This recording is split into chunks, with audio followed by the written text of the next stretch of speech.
target.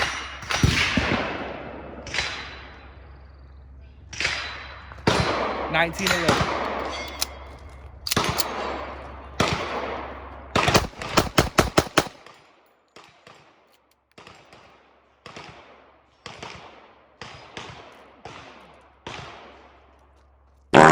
Oh! A little bit different than what you're used to, huh? Yeah. I didn't know I had one left.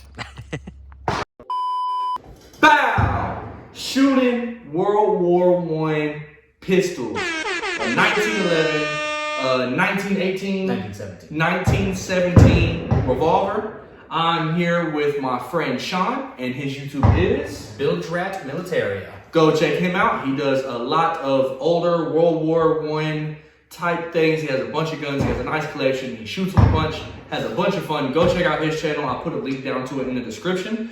But I'm going to let him tell you guys a little bit about each gun, just a quick overview. And then I'll put some videos of me shoot with these, and then we'll talk about how I feel about it afterwards. All right, first off, this guy is a Springfield Armory M1911. This guy was made in 1914.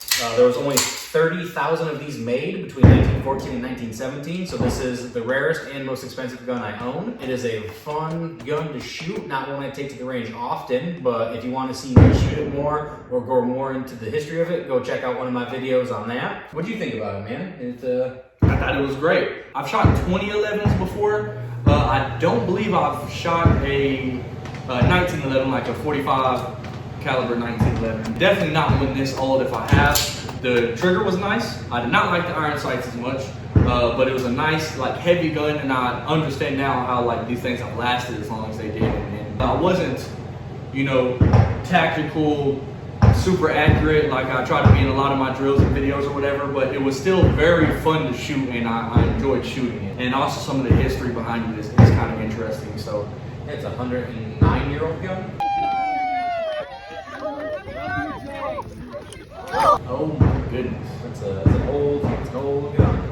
So we shot that today, and then I also brought out this M1917, which is made in 1918.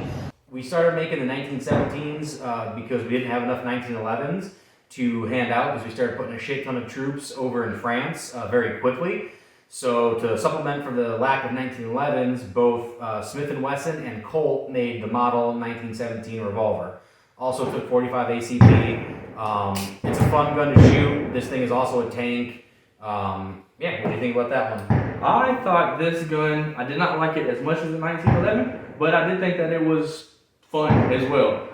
So the trigger pull, the double action trigger pull, is ridiculous. It's ridiculously long. It's also ridiculously heavy. Oh, yeah. And It's got to be about 20 pounds. yeah, it's definitely up there. And then the single action trigger pull, as you can see, is already right there, and it's night and day difference. So I definitely enjoyed shooting it. It just wasn't as fun as the 1911, but it's still a firm, like, well-built handgun. This also wasn't my first time ever shooting a revolver, so he brought two of his older guns, and it was the first time I've shot either one of these. As much as I'm into guns, I kind of mainly just stick with the more modern, like, you know, Glocks, M&Ps, HKs, you know, whatever, and then some, like, ARs. It's kind of mainly what I stick with, so it was Mostly a lot of the modern stuff. yeah, it was cool shooting stuff like this, and it was different.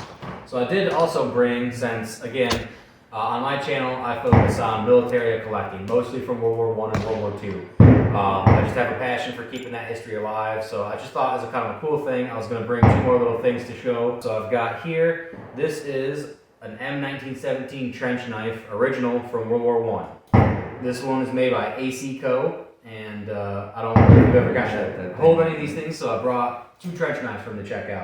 Oh my goodness. So this was the original trench knife made.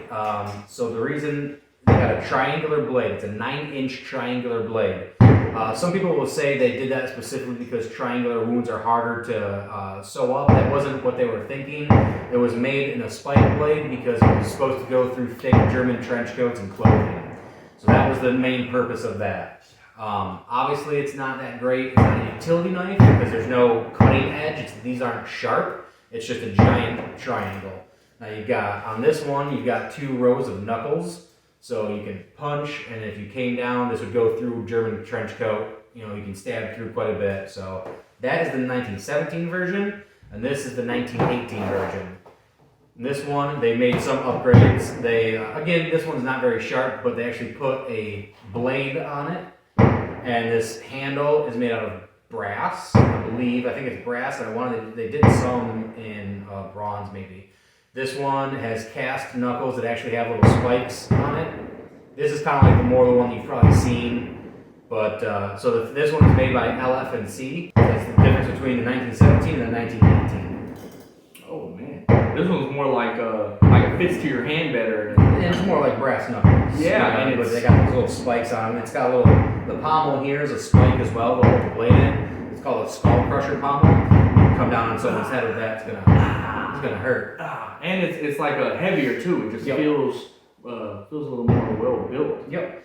These ones by LF, so there's two versions of this one. It's LF&C makes this one, and there's a French one. The LF&C ones never actually made it to World War, not to the front lines, because they were produced too late. But they did reissue them in World War II for paratroopers. So cool little history lesson that I thought you might think is cool. Yeah, it was awesome, man. I appreciate you for letting me shoot some of this stuff. I hope you guys enjoyed the video. Like I said, go check out my friends. If you are interested in any of this stuff, this is all he does. If you like old stuff, if you like seeing old guns get shot and some sarcastic ass remarks and some fun and cigars, come check out my channel. Well, I will see you guys in the next video. Thank you for tuning in. I'm out. Bow!